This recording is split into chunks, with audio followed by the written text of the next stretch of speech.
Hello बच्चों, आज हम स्टार्ट करते हैं chapter 4 immunity and blood group का पार्ट सेकंड।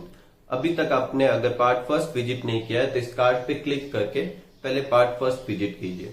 पार्ट फर्स्ट के एंड में अपन ने एंटीजन और एंटीबॉडी की डेफिनेशन देखी थी, तो वहां एंटीजन से अपन वापस आगे से स्टार्ट करते हैं। अगर आपने पार्ट फर्स्ट नहीं देखा है तो एक बार वापस मैं आपको बता देता हूं कि एंटीजन क्या होता है। आउटर पैथोजन और सब्सटेंस जो बाहर से जब बॉडी के अंदर आते हैं तो अपना इम्यून सिस्टम इवोक होकर, मतलब इम्यून सिस्टम एक्टिवेट होकर उनके टूवर्ड्स में कुछ रिस्पॉन्स करता है। तो वो सब्सटेंस जो अपने इम्यून सिस्टम को एक्टिवेट कर देते हैं जब वो अंदर एंटर करते हैं, उन सब्सटेंस को क्या कहते हैं? एंटीजन्स कहते हैं। ये एंटीजन जब अंदर जाते हैं तो अपनी बी लिम्फोसाइट जो होती है वो प्लाज्मा सेल में कन्वर्ट होकर क्या प्रोड्यूस करती है? एंटीबॉडी। कुछ और टर्म है जो अपन देखते हैं। सबसे पहली टर्म है एपिटॉप। तो पूरा का पूरा जो एंटीजन होता है वो इम्यून सिस्टम के साथ इंटरेक्ट नहीं करता। इम्यून सिस्टम का जो इंटरेक्शन है वो उस एंटीजन के एक स्पेसिफिक पार्ट से होता है। उस स्पेसिफिक पार्ट को क्या कहते हैं? एपिटॉप। क्या कहते हैं? Epitope. The part of antigen that is recognized by immune system and with which an antibody bind is known as epitope. तो एपिटॉप वो पार्ट होता है जिस पर एंटीबॉडी बाइंड होती है और जिससे अपना इम्यून सिस्टम इंटरेक्ट करता है, और इनको एंटीजेनिक डिटर्मिनेंट भी कहते हैं। ठीक है, ये जो होती है इनकी लेंथ होती है 6 to 8 एमिनो एसिड की। ये 6 से 8 एमिनो एसिड के बने हुए हो सकते हैं। एमिनो एसिड क्या होते हैं? जिनके मिक्स होने से या जिनके कंबाइन होने से प्रोटीन बनते हैं। ठीक है, नेक्स्ट है मॉलिक्यूलर वेट। ये आपकी बुक के पीछे क्वेश्चन भी है कि एंटीजन का मॉलिक्यूलर वेट कितना होता है? कितना होता है? 6000 डाल्टन या उससे भी ज्यादा। नेक्स्ट, ये इंपॉर्टेंट डेफिनेशन है वैलेंस ऑफ एंटीजन या वैलेंसी ऑफ एंटीजन क्या होता है। तो देखो, एपिटॉप जो होते हैं एंटीजन के, उससे अपना इम्यून सिस्टम इंटरेक्ट करता है। उल्टा भी कह सकते हैं कि एपिटॉप से एंटीजन जो होता है वो इंटरेक्ट करता है। अब जितने ज्यादा एपिटॉप होंगे वो उतने ज्यादा इंटरेक्शन बना सकता है। तो एक एंटीजन के ऊपर कितने नंबर ऑफ एपिटॉप है उसको, उसका क्या कहते हैं? Valence of antigen. मान लो एक एंटीजन के ऊपर 4 एपिटॉप है तो उसकी वैलेंस कितनी होगी? 4। ठीक है, नेक्स्ट अपन स्टार्ट करते हैं जो अपना बहुत ही इंपॉर्टेंट क्वेश्चन है कि right the step of destruction of antigen. कि भाई एक एंटीजन अपनी बॉडी के अंदर जब एंटर करता है तो उसे डिस्ट्रॉय कैसे करती है अपनी बॉडी। तो सबसे पहले जब when antigen enter body first differentiate between self and foreign antigen. जब वो एंटीजन अंदर आता है तो सबसे पहले तो बॉडी ये देखती है कि कहीं ये खुद का तो कोई एंटीजन नहीं है। जैसे मान लो कि मुझे ब्लड की नीड है तो मुझे ब्लड तो चढ़ाया जाता है ना। तो जब मेरे को मेरे खुद का ब्लड ग्रुप का जब ब्लड चढ़ाया जाता है तब मेरी बॉडी उसको डिस्ट्रॉय थोड़ी करती है। तो वो क्या करती है, उससे क्या पता चला कि ये मेरे खुद का ही है, तो वो पहले जो बाहर से जो आ रहा है उसका चेक करती है। ऐसा नहीं कि उस पर टूट पड़ती, पहले उसे चेक करेगी कि ये एंटीजन खुद की बॉडी से बिलोंग करता भी है या उसके जैसा है या कोई फॉरेन एंटीजन है। सबसे पहला ये आइडेंटिफिकेशन होना बहुत ही जरूरी है। तो सेल्फ और फॉरेन का आइडेंटिफिकेशन होता है। उसके बाद जब ये डिसाइड हो जाता है कि ये फॉरेन एंटीजन है तो क्या करेगी, जो अपनी बी और टी लिम्फोसाइट सेल जो है वो बनेगी। किसके इंटरेक्शन की वजह से? इन फॉरेन एंटीजन के इंटरेक्शन की वजह से। फिर थर्ड, सिंथेसिस ऑफ एंटीबॉडी। फिर इनको डिस्ट्रॉय, इन एंटीजन को डिस्ट्रॉय करने के लिए जो बी लिम्फोसाइट है या बी सेल जो है वो क्या करती है? एंटीबॉडी बनाती है। और लास्ट स्टेप में उस एंटीजन को डिस्ट्रॉय किया जाता है। अब ये एंटीजन को डिस्ट्रॉय करने के भी 2 तरीके हैं। या तो जो एंटीबॉडी बनाई है बी सेल ने वो जाके डिस्ट्रॉय कर दे, बोले तो एंटीजन एंटीबॉडी रिएक्शन से, इसको क्या कहेंगे? Humoral immunity.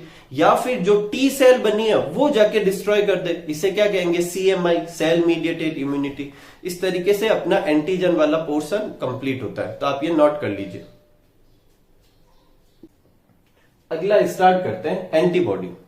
एंटीबॉडी क्या होती है? Antibody are made of alpha globulin protein and provide immunity. जो एंटीबॉडी जो होती है वो अल्फा ग्लोबुलिन होती है, मतलब प्रोटीन का एक टाइप है। तो ये अल्फा ग्लोबुलिन प्रोटीन की बनी होती है और साथ में क्या प्रोवाइड करती है? इम्यूनिटी। इसलिए ओवरऑल ये क्या कहलाएगी? इम्यूनोग्लोबुलिन। इम्यूनो क्यों? क्योंकि इम्यूनिटी प्रोवाइड कराती है। और ग्लोबुलिन क्यों? क्योंकि ये अल्फा ग्लोबुलिन प्रोटीन की बनी होती है। शॉर्ट में इसे किससे डिनोट करेंगे? IG से। नेक्स्ट है, ये प्रोटीन किसके अगेंस्ट में काम करती है? अपन सब जानते हैं एंटीजन से। कौन प्रोड्यूस करती है? Plasma cell. और क्या काम करती है ये एंटीबॉडी? या तो एंटीजन को डिस्ट्रॉय करती है या फेगोसाइटिक सेल को अट्रैक्ट करती है। नेक्स्ट लेते हैं पैराटॉप। पैराटॉप क्या होता है? जिस तरीके से एक पूरा एंटीजन जो होता है वो इम्यून सिस्टम के साथ इंटरेक्ट नहीं करता, उसका एक पार्ट इंटरेक्ट करता है, जो अभी अपन ने पढ़ा था उसे क्या कहते हैं? एपिटॉप। ठीक उसी तरीके से पूरी की पूरी एंटीबॉडी एंटीजन के साथ इंटरेक्ट नहीं करती, उसका एक पार्ट ही इंटरेक्ट करता है, जिसको क्या कहते हैं? पैराटॉप। तो पैराटॉप क्या है? The part of antibody which interact with antigen is known as paratope. Next है स्ट्रक्चर ऑफ एंटीबॉडी। तो एंटीबॉडी के स्ट्रक्चर को देखते हैं वन बाय वन, अच्छे से देखेंगे। सबसे पहले देखो एंटीबॉडी का जो स्ट्रक्चर है वो कैसे शेप का है? वाई शेप का स्ट्रक्चर है। इसके अंदर 4 चेन है, 1 2 3 4, और ये चारों चेन क्या कहलाएगी? Polypeptide chain. और क्योंकि पॉलीपेप्टाइड चेन जो होती है वो एमिनो एसिड की बनी होती है। किसकी बनी होती है? एमिनो एसिड की। और एमिनो एसिड कहां से स्टार्ट होता है? NH2 से। और उसकी जो चेन दूसरी तरफ एंड होगी वो कहां पे एंड होती है? COOH पे। इसलिए हर चेन को स्टार्ट करना है NH2 से, खत्म करना है COH से। NH2 COH, NH2 COH, NH2 COH। ठीक है। इन 4 चेन में से 2 चेन छोटी है और 2 चेन लेंथ में लंबी है। जो शॉर्ट है लेंथ में वो 220 एमिनो एसिड की बनी हुई है। और क्योंकि एमिनो एसिड उसमें कंपेरेटिवली कम है इसलिए उसे कहते हैं लाइट चेन। जबकि जो लॉन्ग वाली है उसमें 440 एमिनो एसिड है, इसलिए वो बड़ी है और हैवी चेन कहलाएगी। तो ये लाइट चेन है, ये हैवी चेन है, ये हैवी चेन है, और ये वाली भी कैसी है? Light chain. अब यहां तक तो क्लियर हो गया। एक लाइट चेन और एक हैवी चेन आपस में जुड़ जाती है। किससे जुड़ती है? डाई सल्फाइड बॉन्ड से। सल्फर सल्फर अपन जानते हैं, सल्फर S सल्फर होता है, तो 2 सल्फर है इसलिए डाई सल्फाइड, उस बॉन्ड से ये दोनों जुड़ जाएगी और ये क्या बनाएगी? HL dimer. H बोले तो हैवी, L बोले तो लाइट, डाइमर बोले तो जिसके 2 पार्ट हो। ठीक ऐसे कैसे एक HL इधर भी बनेगा। फिर ये जो HL बना है ये वाला इस वाले HL के साथ जुड़ जाएगा और ये भी जुड़ने के लिए क्या बनाएगा? Disulphide bond. तो एक एंटीबॉडी में टोटल कितनी चेन आ गई? 4, जिसमें 2 हैवी थी और 2 लाइट थी। क्योंकि 2 हैवी और 2 लाइट है इसलिए एक एंटीबॉडी को क्या कहते हैं? H2L2। यहां तक क्लीन हो गया। उसके बाद आगे देखते हैं। आगे क्या होगा कि ये जो हर चेन है, चाहे वो हैवी है चाहे वो लाइट चेन है, उसमें 2 तरह के रीजन होते हैं। एक होता है वेरिएबल रीजन और एक होता है कांस्टेंट रीजन। जो वेरिएबल रीजन जो होता है वो रीजन हर एंटीबॉडी में अलग अलग होता है और ये वाले पार्ट में पैराटॉप प्रेजेंट होते हैं। ऊपर वाला जो पार्ट है सब में वेरिएबल रीजन है और इसमें पैराटॉप होते हैं। मतलब वेरिएबल रीजन से वो किससे जुड़ता है? एंटीजन से जुड़ता है। जबकि जो नीचे वाला पार्ट है कांस्टेंट पार्ट होता है और ये किसमें हेल्प करता है? जो सेल की सरफेस, खुद की अपनी जो सेल होती है उसकी सरफेस पे जुड़ने में क्या करता है? हेल्प करता है। नेक्स्ट अपने है जो ये जो कांस्टेंट और वेरिएबल रीजन है इनको भी नाम देंगे। देखो ये चेन कौन सी थी? ये चेन थी लाइट चेन और ऊपर वाला पार्ट कौन सा था? वेरिएबल। तो इसे कहेंगे VL। V बोले तो वेरिएबल, L बोले तो लाइट। ये पार्ट कौन सा है? कांस्टेंट पार्ट, तो इसे C से डिनोट किया, लेकिन किसका है? लाइट चेन का, इसलिए L लिख दिया। ये वाला पार्ट कौन सा है? वेरिएबल, लेकिन किसका है? हैवी का, तो VH। ये वाला पार्ट किसका है?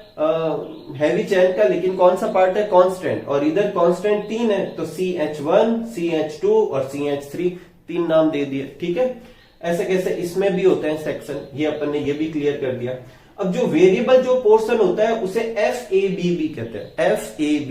FAB क्यों कहते हैं? F बोले तो फ्रेगमेंट, बोले तो टुकड़ा, और AB बोले तो एंटीजन बाइंडिंग, क्योंकि वेरिएबल जो पार्ट होता है वो एंटीजन से बाइंड करने में हेल्प करता है। इसी वजह से वेरिएबल पोर्शन को अपन क्या कहते हैं? FAB। ठीक वैसे वैसे कांस्टेंट पार्ट को कहते हैं फ्रेगमेंट क्रिस्टलाइजेबल।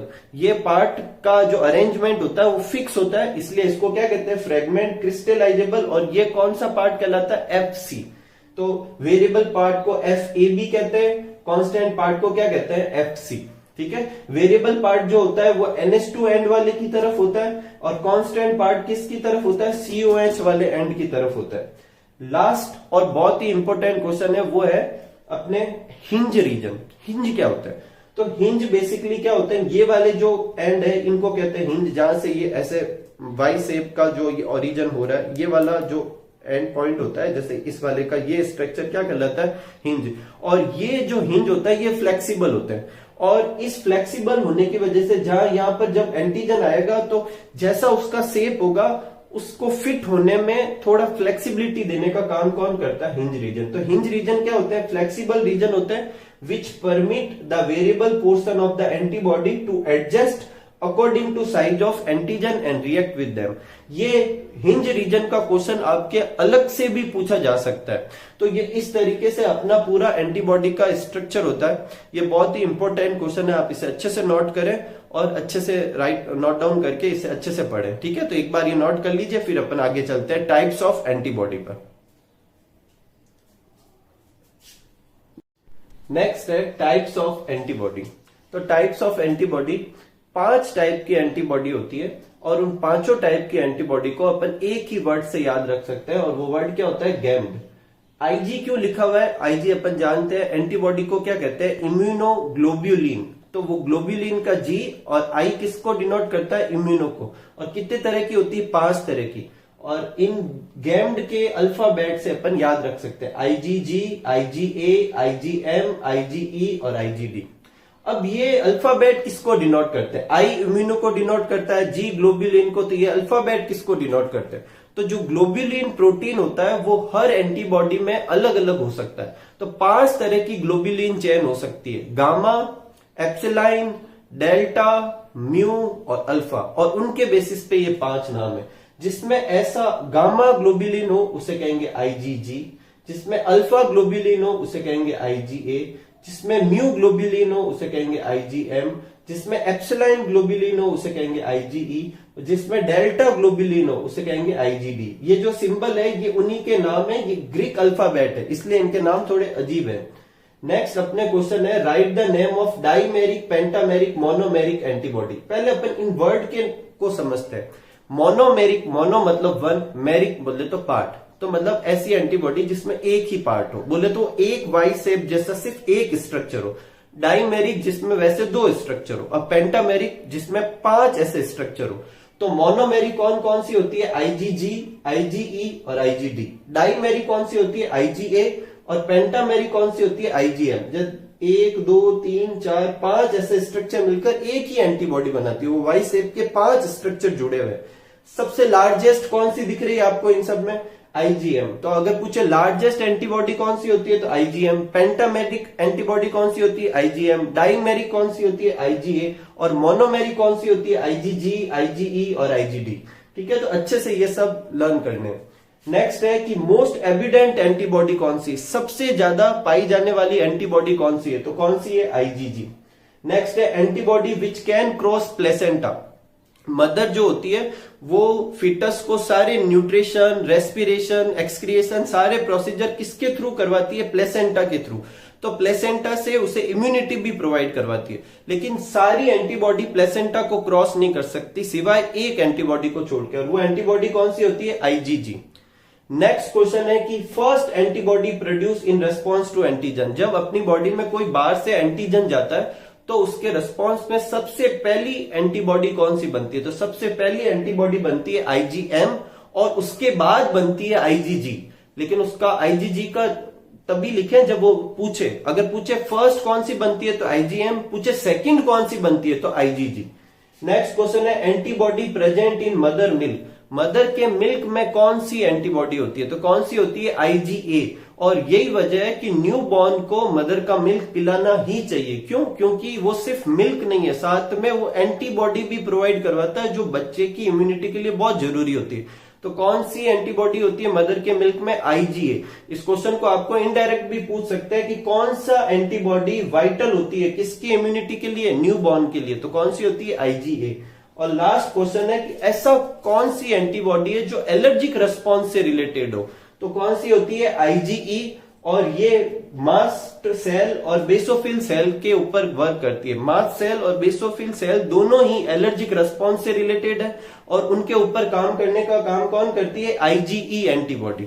तो इसी के साथ अपने ये चैप्टर का जो हाफ पोर्शन था इम्यूनिटी वाला वो पूरा कंप्लीट होता है और आज का ये वीडियो भी कंप्लीट होता है। तो इस वीडियो के साथ ये 2 पार्ट में इम्यूनिटी टॉपिक पूरा कंप्लीट हो गया। आप इसे अच्छे से नोट कर लीजिए और बार बार देखकर अच्छे से समझिए। अगर कोई प्रॉब्लम हो तो कमेंट बॉक्स में लिखकर पूछ सकते हैं। Thank you for watching.